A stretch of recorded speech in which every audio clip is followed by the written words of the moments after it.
Hello? Oh, perfect. Okay, all right. So here we are, the 11th time in Stockholm. It's FuckUp Night, and we're here to celebrate failure. And we have some great speakers today, and we have some great sponsors. And my name is Ebba. And my name is Julia. And together we create FuckUp Night Stockholm. And we're happy that you're here today, and you're here some great fuck-ups. And we'll talk, thanks to our sponsors, Summit, where we are, where you can also, if you're an entrepreneur, you look for a place to sit and work, you can just talk to Martin over there and he'll hook you up. And then we have Heineken, brand partner, and Snub Film, who is live streaming this event. And yes, and then there's Star Republic sponsoring us with a great Instagram machine also. And also Fika Box for you who want some snacks. And Julia Delin, our photographer, and our lovely DJ, Coma Kate.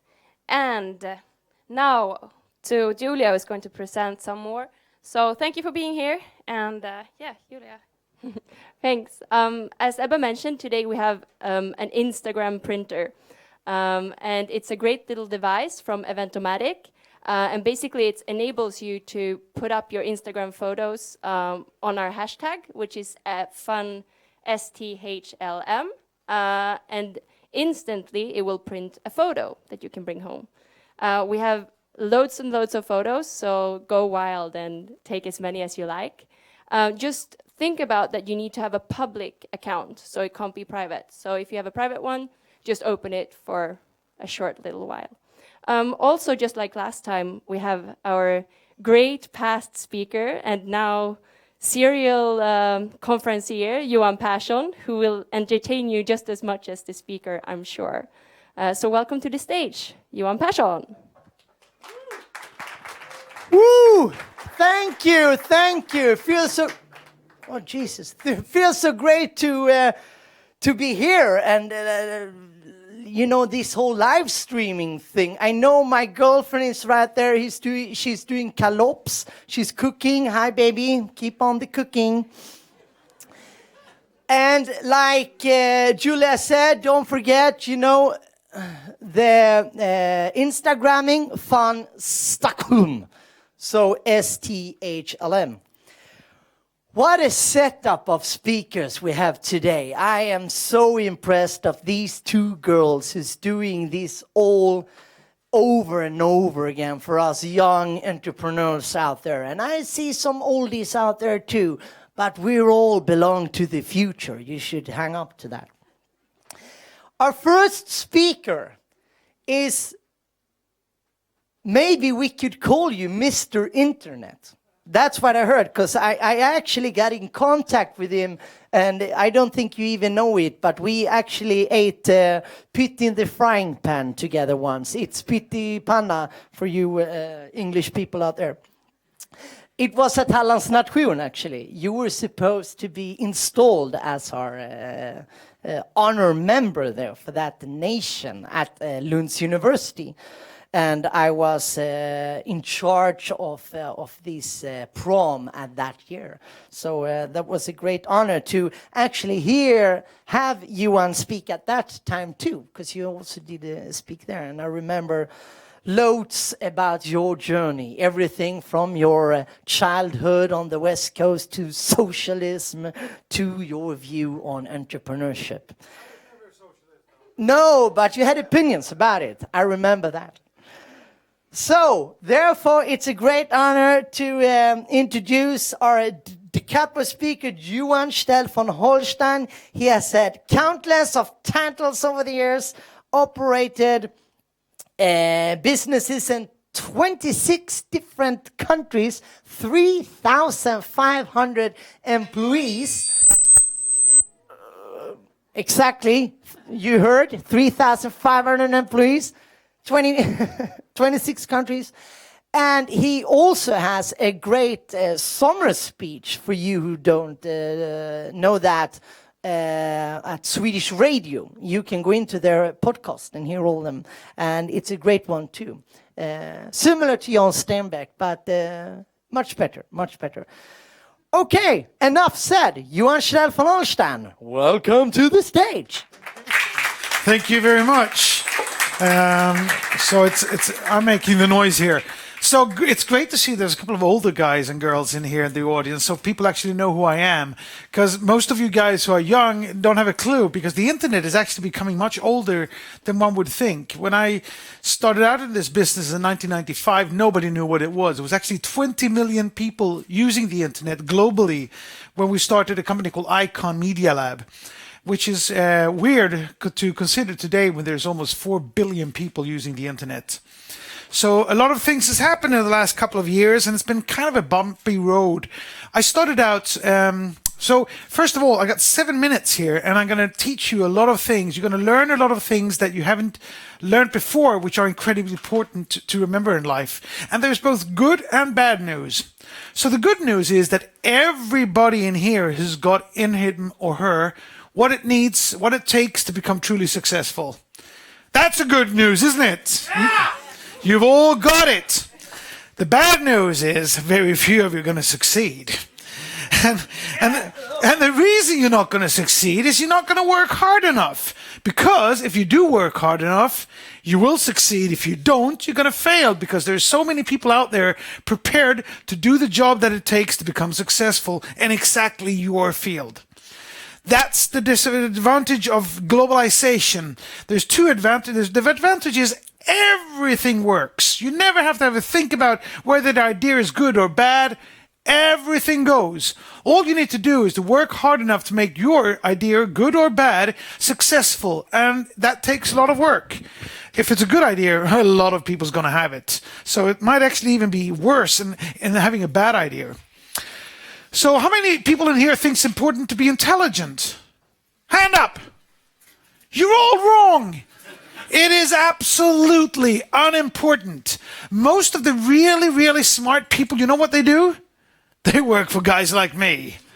So, because the smart guys, they do the really boring stuff in small grottos and their companies, you know, figuring out the area of a rhomb and stuff like that. People who have that type of work, who's that smart in mathematics, they're not going to go anywhere.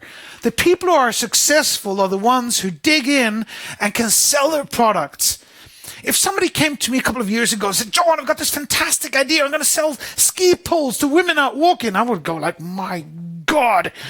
But, 25 million pairs of ski poles later, there are no bad ideas. Just great salespeople. So I started out as a byfåne. I don't really know what a byfåne is called in English, but it's not good.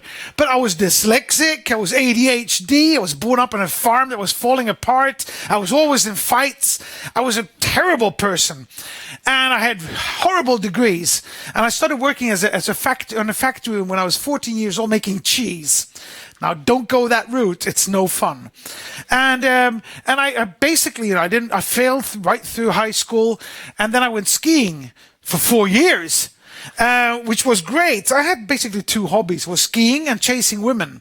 Now, Halmstad, where I come from, is not exactly an alpine terrain. However, it is a summer place, a lot of good-looking girls. But so I skied in the winter, and I chased women in Spain in the summer, and I had the time of my life, no intentions of ever doing anything else. And then in summer of, I'm not going to say what year it was, because I'm that old. So I had a car accident, and I wrecked my leg, and I spent 3 months in a hospital and 3 months in a wheelchair. And I started studying. Because I had to. My father is a cripple too. He never liked me, and I never liked him. So we were quarreling all the time. And my mother had applied for me to university, which she normally always did, and I had no intention of going. But anyway, I went to university, and for the first time ever, I was really successful at school. Reason being, I was in a wheelchair. I had nothing else to do but to study. I couldn't chase the women in a wheelchair. So for the first time in my life, I was good in school, and I actually started liking it. So problem was I had so bad degrees I couldn't get into any serious school. So I cheated my way in. Lesson number 1 for tonight. Actually, number 2, because I already taught you that you all have what it takes if you're going to be passionate about what you're doing. Time! It's running out already. I go on for a couple of minutes extra. Is that okay? Yeah! Good. So anyway, lesson number 1, never take no for an answer. If you really want something, go get it. Lesson number 2, life's not fair, get used to it. If somebody wants what you want and they take it, if you really want it, go get it. Fuck the other guy. You know, we should all be incredibly thankful that life's not fair, because if life was fair in a global historical perspective, we would all be born with one leg on a garbage can in Sao Paulo, 1750, and seen our parents die in a cold or with a toothache. Just being born in a place that can put you in a place like this right now makes that life's already been incredibly fair to you, and you should be happy. Let's applaud that. All right, good. So I continue. So I cheated my way into ekonomlinjen, which is basically similar to an MBA. I went up to antagningsenheten, God knows what that is in English, 10 times in 5 days with chocolate cakes, water-combed hair, flowers. And on Friday afternoon, they say, my God, we've got to put you in or we won't never get rid of you. So never take no for an answer. And then for the first time, I started really hard and I finished with about 75% A's. VG was called in my time, A's, wherever, 1s, 5s. Doesn't really matter because degrees are not important. And then I finished, so I was almost 30 when I finished school, and nobody wanted to recruit anybody that old that finished university. So even though I was ambitious, I'd worked hard, I had great degrees, nobody wanted to employ me. And I got this job for this most famous, fantastic entrepreneur we've ever had in Sweden called Jan Stenbeck. And he told me, he said, Johan, everybody who starts with me has to start with carrying beer. So you're going to start working at TV Shop. Can you imagine spending like 500,000 Swedish kronor on studielån and 4 years studying, and then you're going to sell crap that doesn't work? And he told me, like, you can't have a suit and look good like you. You got to have a t-shirt and jeans, and it has to be dirty so it looks really cheap. So anyway, so I got this really horrible work, and I thought, my God, life's unfair. How am I going to beat this von Sprittenstole? Now, my name is von Sprittenstole, almost. So that had got a job at the head office working with mergers and acquisitions. And I was at this horrible position there saying TV shops, and he was, already doing all the fun stuff, and he had a good start. I started off with 20,000 Swedish kronor a month. And I figured nobody in Sweden is 2 hours a day smarter than me. So all I had to do was to work 2 hours more than everybody else. So basically, I went in first in the office every morning, which is really easy in Sweden. And then when the second last guy went home, I put on my clock, like the one I'm just running over terribly now. Anyway, so I went home, left, and I worked at least 2 hours more than everybody else. And after 3 months, I became marketing director for ZTV, which was like MTV for Sweden. After 6 months, and that was a good job. And after 6 months there, I became CEO for a company called Interactive Television. I built the largest teletext production company in Europe. And after 1 year there, I became the executive vice president from bank in Luxembourg. Who wants to work in banking? Fuck, I hate banking. Oh, horrible. So I was there for 2 years. I lived with Jan Stenbeck. I drove a Porsche, no I didn't, but a convertible Audi, really cool car. And I made 250,000 Swedish kronor a month after tax. I had beaten the crap out of von Sprittenstole and his MBA. And how did I do that? How did I do it? I worked 2 hours more. That's all it did. Now that's a lie. I worked probably 5 hours more. So okay, I exaggerated on the... But I worked 5 hours more and I kicked butt. And I can prove I'm an idiot. Just look at my old degrees from when I was a kid.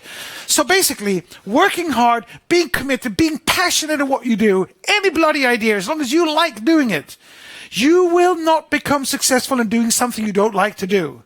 So don't do things you don't like to do. You will become successful in doing what you like to do because it will be easy to motivate yourself to do the extra couple of hours. What's the most beautiful thing in the world? Love. Yes! So what's the second most beautiful thing in the world? Flowers. Entrepreneurship. Entrepreneurship is the second most beautiful thing in the world. Love is, does everybody agree? Is love the best thing in the world? Yeah. But it's not up here all the time, is it? My wife can run away with a tennis teacher. She would just, yeah, she could. And, much worse, kids, there she is. If you can do a photo like this, you can really fuck up things. So, kids can be born sick. They run out in front of cars. People get cancer and die too early. Love at its worst points can be as horrible things are. Entrepreneurship at its peak, when you say goodbye to your staff when they're going to vacation on Thailand over Christmas, you say, I'm going to do inventory during Christmas. And that's a fantastic... And after 5 years, when you take your first vacation with your family, you go to High Chaparral in Småland. Those points, entrepreneurship is fantastic, but just like love, it has its, it has socialism and unions and people don't pay their bills and suppliers that don't supply. But at its peak, it's fantastic. So anyway, just a couple of minutes more. When did you fuck up? I'm coming to all the fuck ups now because the whole beginning was just success. So I was out eating with John Stenbeck and I said, how much money do you have to be rich? And he says, 50 million. I almost shit my pants. 50 million, I said. Yeah, $50 million. You're supposed to laugh. $50 million is a lot of money. And I said, so what do you need $50 million for? He said you need a house in Verbier and an apartment in Paris and a place in New York. You need cars, art on the walls, jewelry on your wife, kids in the right school, a boat with staff on. Shit, it goes fast. So I said, so how do I get rich? And he said, stay with me for 10 years. I promise you $50 million. Isn't that a great time to resign? That's what I did. Fuck up number one. So I resigned. I started a company called Icon Media Lab. We were four founders, and we built it from 4 people to 3,500 employees, 32 offices in 21 countries, publicly traded on the Stockholm Stock Exchange and Nasdaq in New York. We had 18 billion Swedish krona valuation. That was good. I also started a company called Let'sBuyIt.com, which had a 10 billion Swedish krona valuation, publicly traded in Frankfurt, and Europe's largest incubator called Speed Ventures. My personal wealth in 2000 was about 6 billion Swedish kroners. That's good! Very few people has made that much money in 4 years in the history of mankind. But nobody has lost it in 6 months. So I fucked up. I lost everything. I came home. I went skiing for a couple of years, came home, restarted it, built Europe's largest incubator called iCube. And it was just about to take off. It was valued at 500 million Swedish kroners. And the banks fucked it up again. Financial crisis 2008. I lost everything. So I went to Thailand, Singapore, and I started a company called MyCube, which was going to kill Facebook. Facebook desperately needs to be killed, by the way. But that's another presentation. So I started this company, had a valuation of 250 million Swedish kroners, and I owned, actually more, almost 500 million Swedish kroners. I owned half. I'd made huge success again, and then the Russian mob came and took the company away. So wasted again. I came home to Sweden, where I am today, looking for lectures, being able to mentor, board of directorship, anything to put food on the table, and I find nothing. So I'm just about to start my own company again called mynameclub.com. www.mynameclub.com. Go in, look at it, and I think it's going to take me up to the top. The thing is here, the really, really important thing here is nothing of that matters.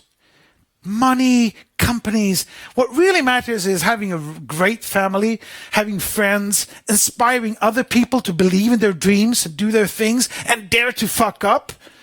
Fuck up and do it again and enjoy life. Thank you all.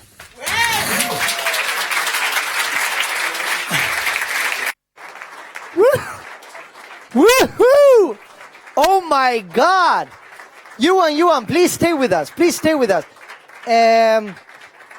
Oh, Jesus. You are lucky you don't have a pullover, because I would be sweating, having you speak like that. God, first question, why aren't you into showbiz, television? Hey, I'd be in any business if anybody wanted to pay me. Yeah, David Hellenius, he's taking every bloody show out there. You can at least have one of them. I'd love to have one. Yes. But like Johan said in the beginning, for you who are a bit younger, maybe doesn't really know, you were Mr. Internet, like you say. 20,000 users in those times. What I've heard, you made internet collapse. The IT bubble. I made the internet bubble. It's flattering that people actually think so, Sweden, but it wasn't my fault. It was, as always, a bankster thing. It was a financial bubble within the IT sector. It wasn't Does anybody in here use the internet less today than 2000? And still it was a bubble. It was a financial bubble. Yeah. Not an IT bubble. Do we have questions? We must do. There we go. Please. Hello, nice to meet you. Very inspiring presentation. My question is, how do you find the energy to come back and do it again and fuck it up again? The wife. How do you find that strength to... You know, there is not to reason why. There is but to do and die. No, but in all honesty, you know, it's like this story about the frog and the scorpion who was going to cross the river, and the frog looks at the scorpion and says, you know, if you don't sting me, I'll take you over to the other side. And the scorpion says, I promise. And halfway over, he stings the frog, and the frog says, why did you do it? Now we're both going to die. And the scorpion says, it's my nature. It's my nature to just fight back. You know, I provoke life. I provoke people. I provoke myself. I thrive on trying, on working hard and living, rather burn up than to fade away. And then again, I don't really have an option. I have 2 kids who need food on the table. So there is no just leaning back and looking at them starve. It's just, back into the game. I just wish I would have put a bit aside when I could have, but, shit happens. We always say, don't we? I said the same when I had the student loan at 9,800 crowns. I said, oh, bloody hell, if I just had put 200 crowns away every month, I would have been rich. Do we have more questions? I'm going to put in a question in between here.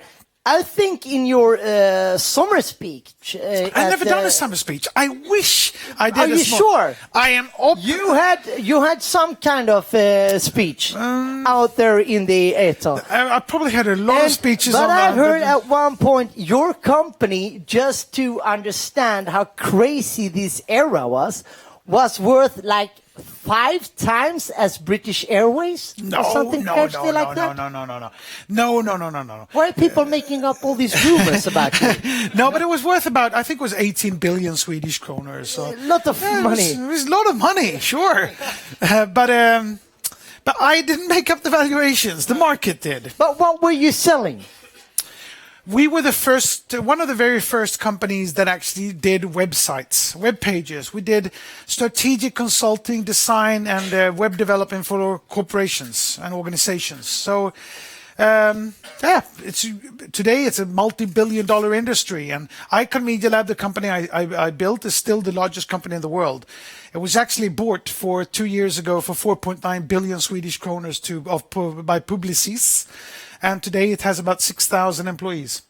So it didn't go bankrupt, just I didn't make any money. Lovely. That's what we call a fuck up. Last question. Do you live in Stockholm now, or you live in Thailand? Or No. I moved home from Singapore after 6 years there last summer, and I live in Halmstad. And I try to work with helping entrepreneurs and raising money for my new company, which I think is going to be big, and do lectures. Lovely.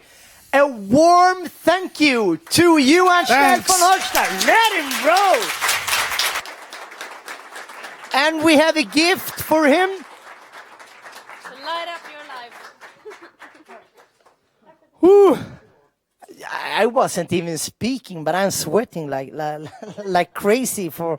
okay, if everything goes crazy, showbiz is the new thing, Johan. Showbiz. Okay, our next speaker is Nils von Heine, and he's a digital visionary entrepreneur, everything that goes with IT, I suppose. And on his list of achievements, it's on there it's like the partner of Pronto and founder of the music app One Song. Welcome to the stage.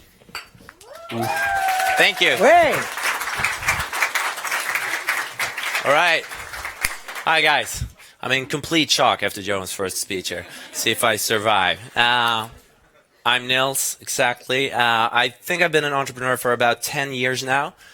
Started by complete accident. I met this weird guy at a bench outside an agency I was working for at the moment. And he had just founded a company called Pronto, which today is a digital communications agency. Back then, we were a word-of-mouth marketing agency. We were basically the first agency in the Nordics to start working with Web 2.0 before it was called social media. Basically, what we did was we harassed teenagers on Lunarstorm and Play Ahead. It was a really good business idea. People liked that for some reason. And we built an agency from that. Today, we're about 23 people, and I've decided to actually leave the company in about a month from now. We'll see what's going to happen. I've done a lot of different weird things. After meeting this guy, Gabriel, who's still my business partner, I sort of became addicted to ideas and entrepreneurship. So I launched a whole lot of shit, basically. Some of these things worked out, some did not. I think what I'm putting my focus on now is Pronto for another month. One song, the social music app, which hopefully will work out. I have a venture builder called Svärd von Heine, which is also brand new. And a lot of different things. I will not talk about fyllesamtal.se. I used that once. Not good for you. That's a fuck up all on its own, but I'm happy to answer any questions about that later on. I want to focus on these three lower ones, which all represent, well, they represent three different fuck ups, basically. It's Kioskbolaget, Magazine Productions, and U-Tales. I will tell the short stories of these three highly failed ventures. When I was about 23, I guess, I had this friend. He's a farmer and a musician. It's a weird combo. So he's a farmer and a musician, and he has this barn outside of Stockholm. And back then he told me he wanted to build a music studio inside the barn. I thought that's the most amazing idea I've ever heard. I'm going to invest heavily in this idea. All the money I had at the time, which was not a lot of money, went into this weird sort of startup idea. So the idea was build a music studio inside a barn. There were cows on the lower floor, and then a music studio on top of that. Rent it out to musicians. Makes sense. I had a good idea of live streaming 24/7 from the studio, and we would have artists come in and do sponsored gigs, I guess. Great. I invested, I think it was 20,000 SEK, which was a lot of money for me as a 23-year-old. Basically everything I had to buy studio equipment. It was me, my friend, and his band of random weird dudes that I had never met before. And I think the first week we were still building this studio. We were contacted by a Swedish band that were big in the 80s and 70s called Dag Vag. Some people are old enough to remember them. I was not. I didn't know who they were. But they wanted us to, for some reason, help them do like a comeback show, a concert. So we said, sure, we'll do it. We'll rent a space, a venue, we'll invite people, we'll charge them money, and we'll take part of the earnings. Said and done, did that, worked perfectly. Went back, kept building the studio, and I think maybe a month later, I got a letter from the Swedish Enforcement Authority, Kronofogden. Because this company, it was not ett aktiebolag, not a limited company. It was a handelsbolag. That's fuck up number one. Never start a handelsbolag. Because you're personally liable for the finances of the company. And I got this letter saying, hey, you owe some people 30,000 SEK and you have to pay it in 10 days. Or you get a prick, as it's called in Sweden. You don't want to get that. That's bad. I was 23 years old. I was facing this debt. I didn't know what it was from, but I had to pay it in 10 days. And we eventually found out that my friend or one of the guys in the band had taken upon himself to sort of continue the success of the Dag Vag concert and book a concert of his own for an artist that was completely unknown, book a venue that was really costly, try to invite people, but no one showed up. and did not inform the rest of the company that he had done that. Instead, he fled the country, went to Norway, and just waited. So we couldn't get a hold of him. We just paid the money, tried to figure out what had happened, but that was more than the money we had in the company. So that Handelsbolag went completely bankrupt. That was fuck up number 1, Magazine Productions, and yeah, we're never going to see that company again. Fuck up number 2. During the early days of Pronto, me and my business partner Gabriel sort of started a new company every week inside Pronto. So Pronto was digital communications, but we could somehow fit any kind of business into that. We had a store selling Japanese vintage clothing. We had a bread delivery service called Änglabröd that delivered bread to people every Saturday morning. And then we founded Kioskbolaget. It literally happened in 20 minutes. We were in the car going from Örebro to Stockholm from a client meeting, and we started talking about kiosks, kiosker, you know, Pressbyrån, 7-Eleven, tiny stores that sell candy and tobacco and magazines. And we were like, why are there only like 3 major players in this space? 7-Eleven, Pressbyrån, and what else is there? Something else. Why doesn't anyone start a new company like that? And we realized there are a lot of these tiny kiosks all around the country that only has one owner. You know, these small red huts where this lonely entrepreneur sells hot dogs to people. So we thought if we buy all of those, we could create a really great company because they have perfect locations in small cities. We didn't really have that much money back then. I think we were 25 around this time. We were in the car, so we'd say, okay, how much does one of these cost? Go to blocket.se, find a kiosk in Enköping for 100,000 SEK, buy it in 5 minutes. So all of a sudden we own this kiosk in Enköping. And we went there, we met the people who were working there, because there were people working there, and we had to hire them, apparently, because that was the law. So we hired these random strangers we had never met before. This is the actual space. We had this idea of creating a sort of 50s themed kiosk with Beatles music playing all the time. We were really sort of high on concepts back then. So we rebuilt the entire kiosk. Only thing was the people who worked there didn't really understand what the hell we were doing or who we were. These random guys from Stockholm. They had been working there for 2 years. Everything was normal. Then we came in and said, we own this place. You have to play Beatles music 24/7. So we sold candy and ice cream and magazines and stuff like that. We probably had a turnover of maybe 20,000 SEK a month. And then we also sold bus tickets. And that was the law, because there's a local bus company in Enköping, and this kiosk has such a good location that you need to sell the bus tickets there. So we had to sell bus tickets, and every month we'd get a new delivery of bus tickets from the bus company.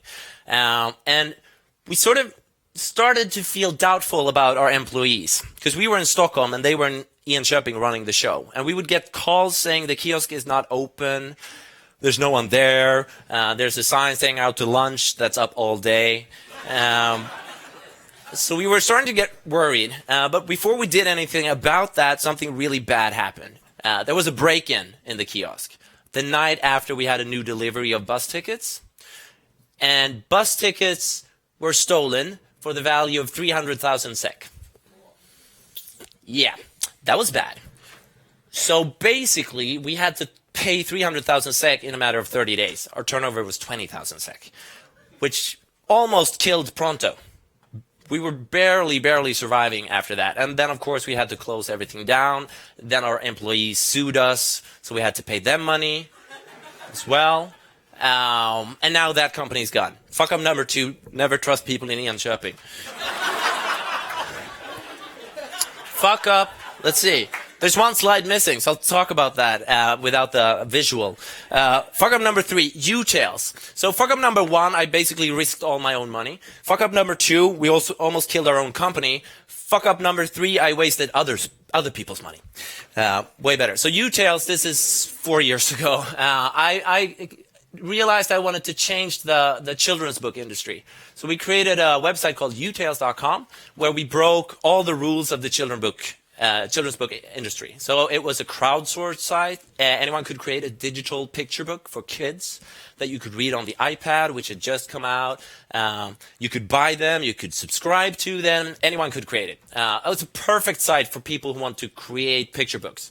So we had like 3,000 US middle American, middle-aged women creating picture books on this website, and no one bought them whatsoever.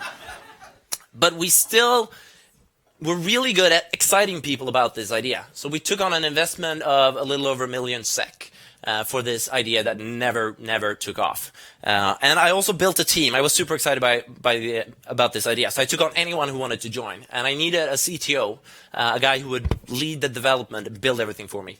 I met this guy I'd never met before through recommendations. And we said, let's build this company together. Did it for 10 months. Then took on investment, then launched the website. 2 weeks after launching the website, that guy left. But he did not leave his share in the company because he was protected by an agreement saying that his 20% he could keep even though he didn't work.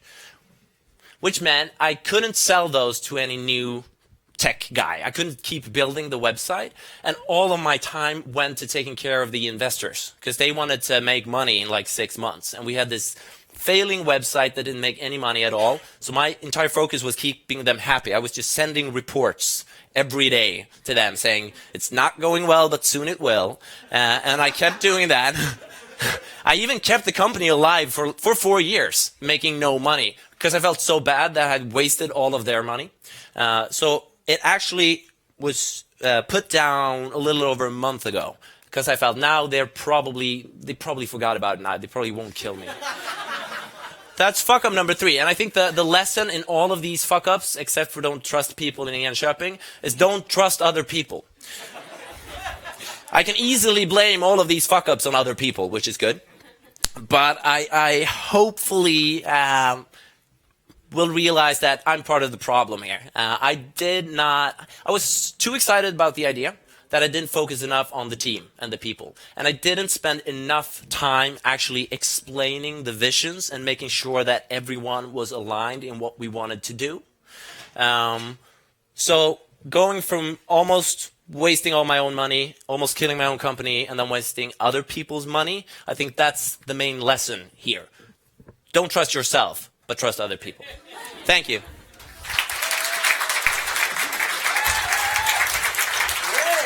All right. Amazing, amazing. Oh my God, you're like a young version of Johan Stell von Oh, Holstein. fuck no. Gosh, you don't know what you're up for. Oh, lovely. But the funny thing with Fuck Up Night is that you're supposed to learn from these things. But I'm sitting here and I'm just feeling, I just want to go out and start crazy stuff and fuck up. Cool. Do we have some questions out there? Yep. Yeah. There we go. Good, good. Hello Keep again. on rolling, boy. Question guy. Out of curiosity, how did you manage to raise the money so fast? For the last one, I'm a marketer, so that's probably why. I did a really good pitch. We didn't have a business at all. So I did a keynote of 10 slides and just sold them on the idea through passion. I think that was sort of the key. Everyone said, we usually do not invest in these kinds of things. No, I mean for the debts. Oh, for the debts? Yes. Oh, we took a loan. The company took a loan from the bank. Yeah. Great Took some idea. time to pay that off, but eventually we actually did. Do we have some more questions? I stick in one. Yep. Actually, when you said you disappointed people, is that something that you're now scared of in the future, going, like, convincing people? Are you scared of failing them again? Partly yes, or at least I was. I think what I've learned is to not oversell ideas just to get a team or investment, because if you do that, you're pretty much bound to fuck up. So I'm not scared to do it, but I think a lot more about how I actually do it these days. The one actually. When you're an entrepreneur, I guess you don't have all the abilities yourself. You kind of need to partner up with other people. And somebody greatly disappointed you. So how? And I guess that's a lesson for everyone in here who doesn't have all the abilities. How do you deal with that? How do you find the partners? what I've changed is that I now try to take the time to actually get to know people and really talk about my expectations and my visions and listen to their expectations and their visions. Because a lot of times you should not, I would even recommend not starting a company with your best friend. I started one with my girlfriend. That was risky. But yeah, well, we eventually broke up, so I guess it didn't work out. It's better to start a company with people you don't know that well, but you should take the time to make sure you set the expectations right and really get to know each other in a way that, and talk about the worst case scenario. Talk about what are we going to do if everything goes to hell. What about legal protection in agreements? Yeah, that's important too. I tend not to care about that, which is a problem. No, you should do that, but I would say don't do it too early. Make sure you have aligned the visions. That's more important than the legal aspects. But then, of course, as soon as you have a real company set up, you have to do that as well. It's important. I have one last question there. Do we have one more? Yeah, okay. Julia? She's a Good, fast good. runner. She's... Thank you for your speech, of course. Is this on? Yeah. Yeah, good. You said that it's not a good idea to start a company with your best friend or someone you know very well. Can you explain why? Because that's what actually what I'm doing at the moment. Okay. I'm starting a company. Oh my God, you gotta run! Just come up on stage straight away. No.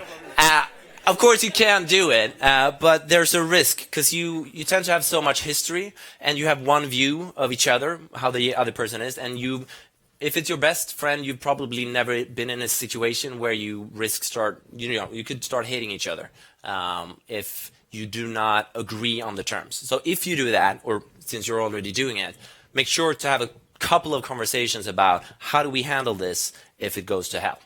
How do we handle this if you become disappointed in me, or if we do not agree on where to take the company next? Because it's easy when it's just an idea and you're toying around with it. But as soon as it's a company and there's money involved and then you start hiring people, it's harder.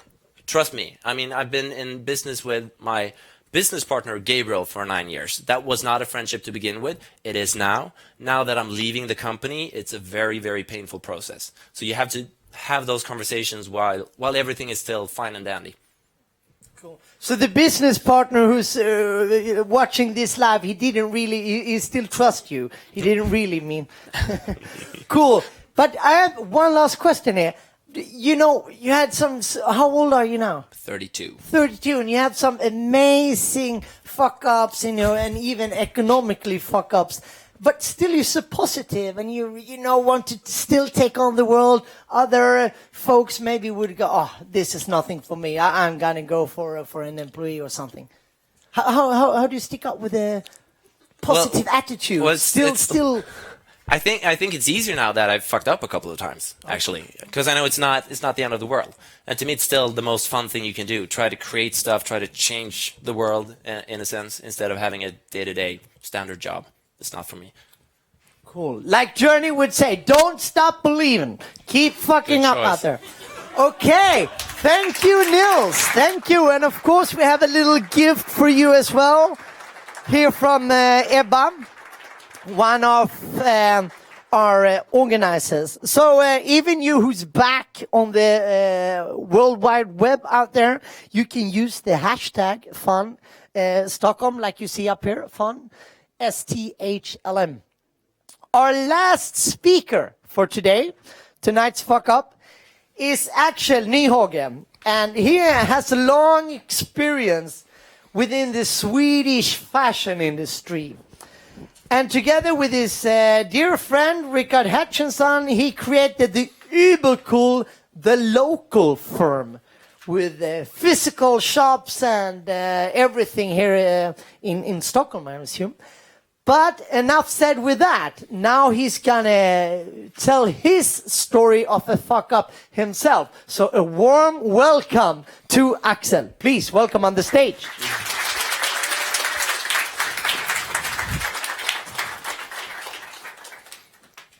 Is it on? Yes. Did you call me Action Nyhage? That was pretty cool. Okay, so well, I'm here tonight to share a bit of fuck-ups that we've done during the local firm, but also hopefully to shed a bit of light over the how to do it, what not to do, and how to succeed. Maybe a fragment of a recipe for anyone who cares to add on to it. Anyway, so we founded the company in 2007, and at that time, Swedish fashion was booming internationally. People couldn't get enough of it, and investors were trying to invest in Swedish fashion companies, and there were so many, and they couldn't tell the difference between a successful and a non-successful story or an idea. And we made all our business plans during this year, and then we launched the company in 2007, and our first collection hit the market in fall 2008, exactly 15 days before Lehman Brothers crashed.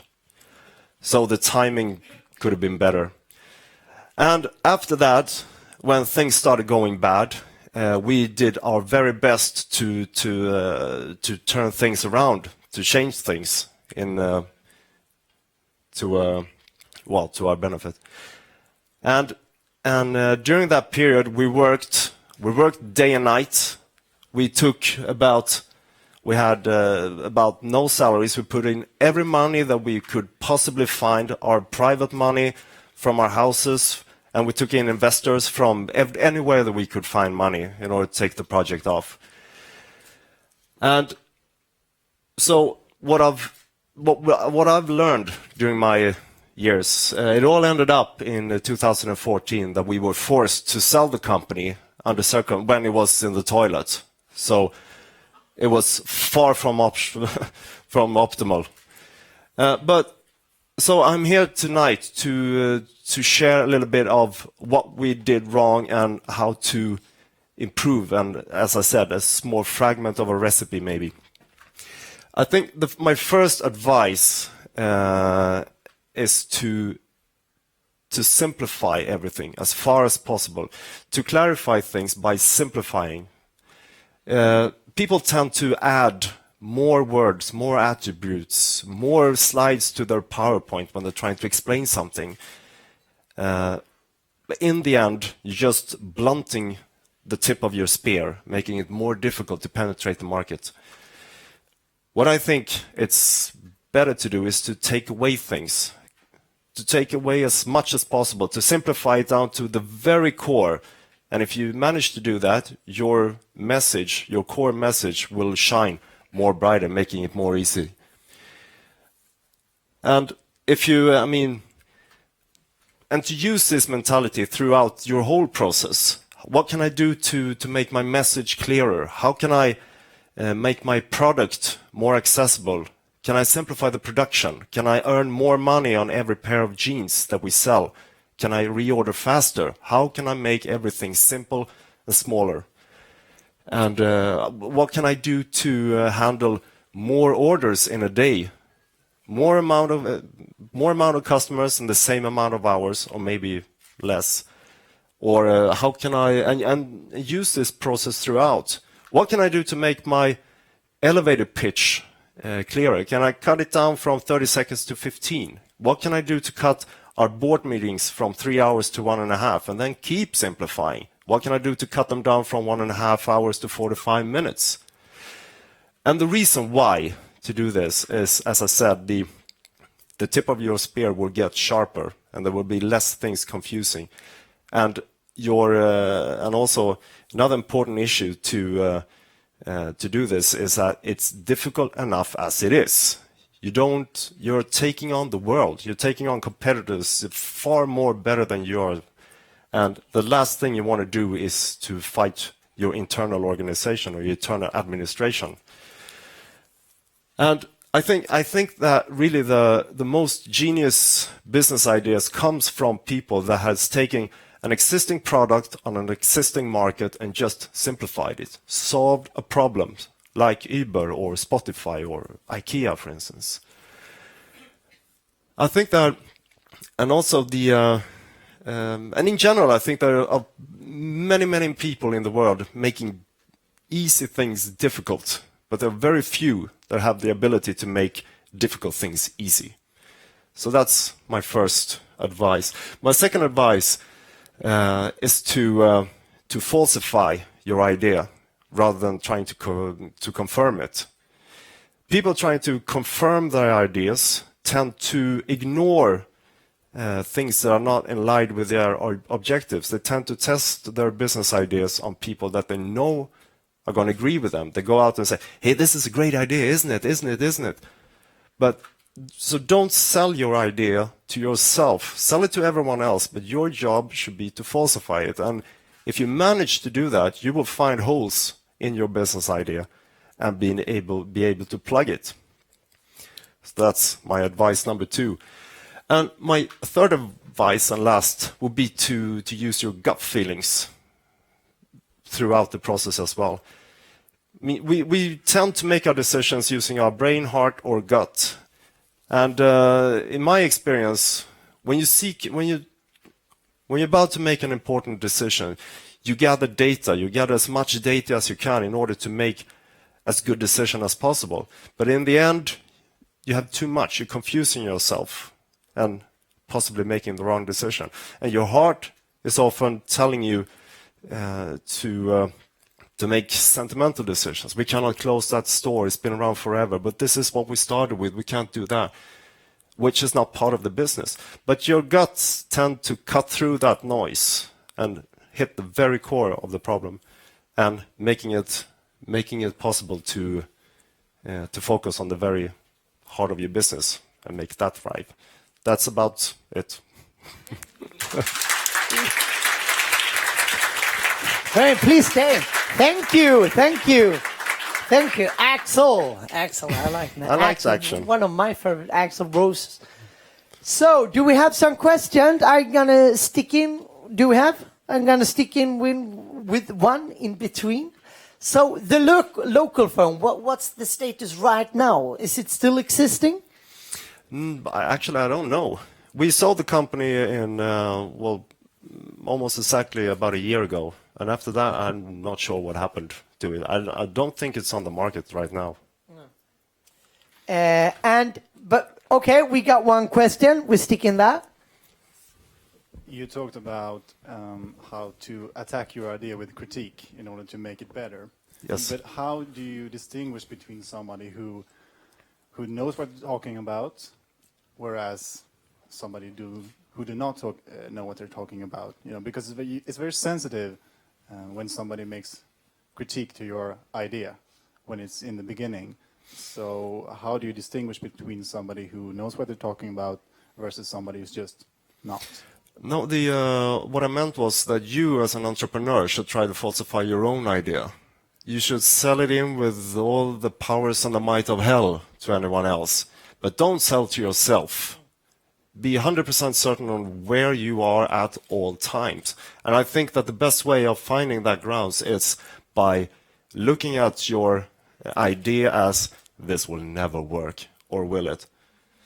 Because if you do, as I mentioned, you will be able to find holes within the concept, within the business idea, that if you pitch it to, for instance, if you pitch it to your girlfriend or your mother, she will like it. I mean, that's great. If you have an idea that you believe in, you want confirmation, you want others to join in, and now I got 20 people liking my idea. It has to be good, right? No, wrong.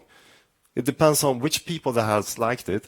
And if your business idea contains a fragment that says, yes, and then we're going to go on to Tokyo, find a distributor, and, sell for 20 million. You're wrong. There's a hole in that business idea, because if it was that easy, anybody could do it. Anybody would have done it already. It's like selling walking ski poles. It's very difficult, but no one does it except 25 million. But I'm wondering here, because you have all these great strategies and clever ways how to approach the market and kind of building up your business. Where do you find because I would hire those thoughts any day. But so where do you find what's the typical fuck up? Where do you think?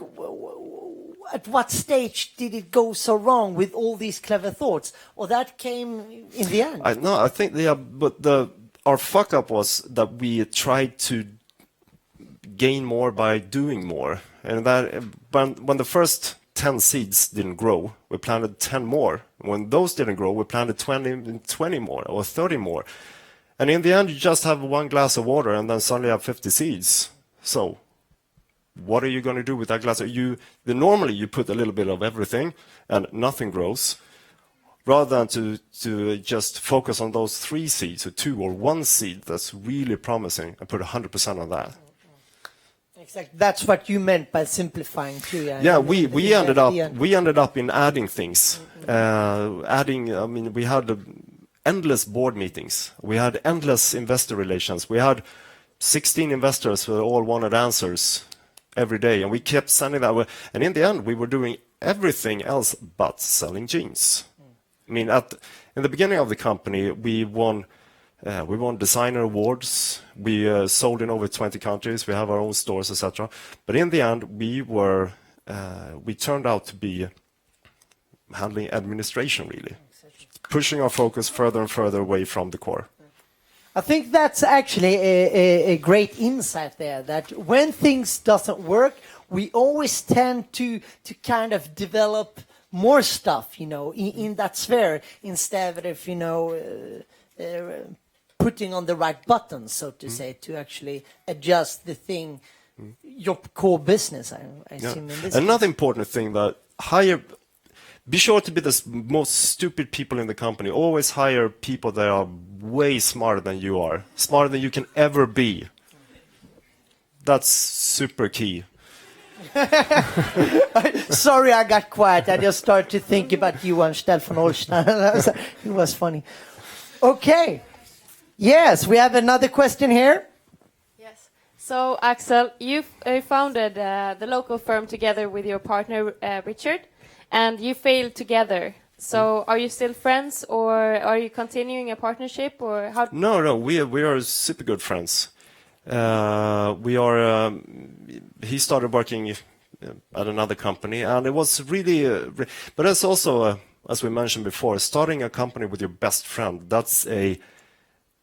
You sort of narrow down your the relation to each other, and it's difficult to approach a person like that with some really hard critique, or to disappoint them, or to be disappointed in them. It's difficult to bring up. It's difficult to sit there at the dinner having a nice time and then suddenly, well, by the way, etc. So I think it's important to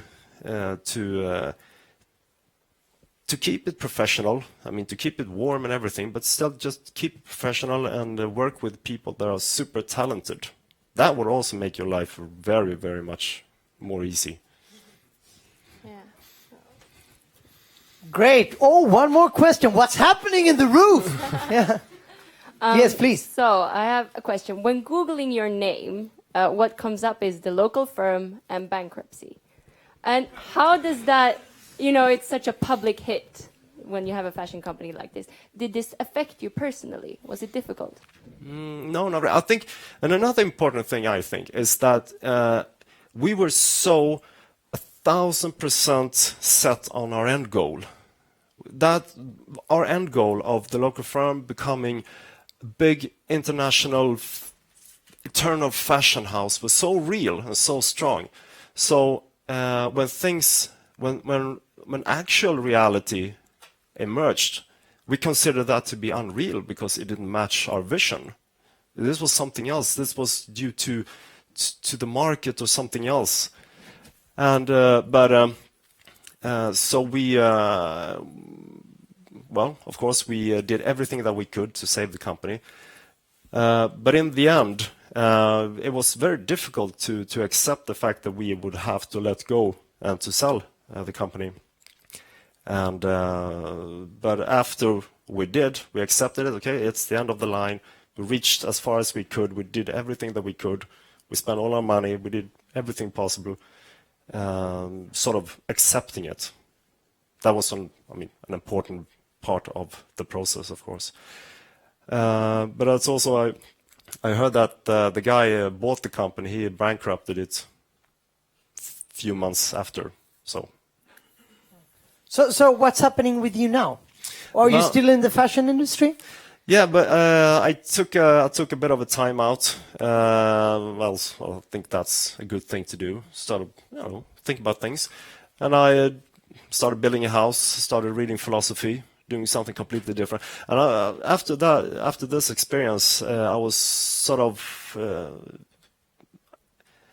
I noticed how our line. If you're working in an industry for as long as you are, your thoughts are like traveling the same route every day, everything. You're solving the same problem over and over and over again. So your thoughts get sort of narrowed down into a box. So doing something else was really liberating. But now I'm a category manager at Peak Performance for their casual line, sort of an assortment manager, head of assortment, so to speak. So, Lovely. yeah. Peak Performance, great brand. Okay, thank you so much. A warm applause to Axel. I'm sure you will get a lovely gift from Ebba here as well. And that's about it for FuckUp Night Stockholm. It's an event that actually started in Mexico, I assume, I heard. And now it's very developed here in Stockholm. So please come on the stage, Julia and Ebba, who founded this great scenery here. Yeah, thank you so much, everyone, and the speakers. Thank you so much. It was great, very interesting. We will actually now move on to the mingle. Yes. And as we said before, you're warmly welcome to take a photo of yourself and hashtag it with Fun Stockholm, and you'll get it printed. And also get a Heineken beer if you haven't already, and they're really cheap here, so get one extra if you want to. And we also want to thank our lovely speakers who have been here today, really inspiring and great stories. And and also thank you for being here today and joining us. Johan Persson, a warm round of applause, I think. Yes. It's appropriate. Wow. Wow, what a moderator. Yes, it's the best. And yes, and we have our last event of this spring on June 11th. So please be here then, and we'll go out and have some bull afterwards and on the roof. And yes, do you have anything to add, Julia? And thank you for live streaming today, snabbfilm.se. So if you look on our Facebook, you will be able to revisit this whole event again if you feel like you want to catch up on something. So mingle and thank you DJ Kate Koma. Yes.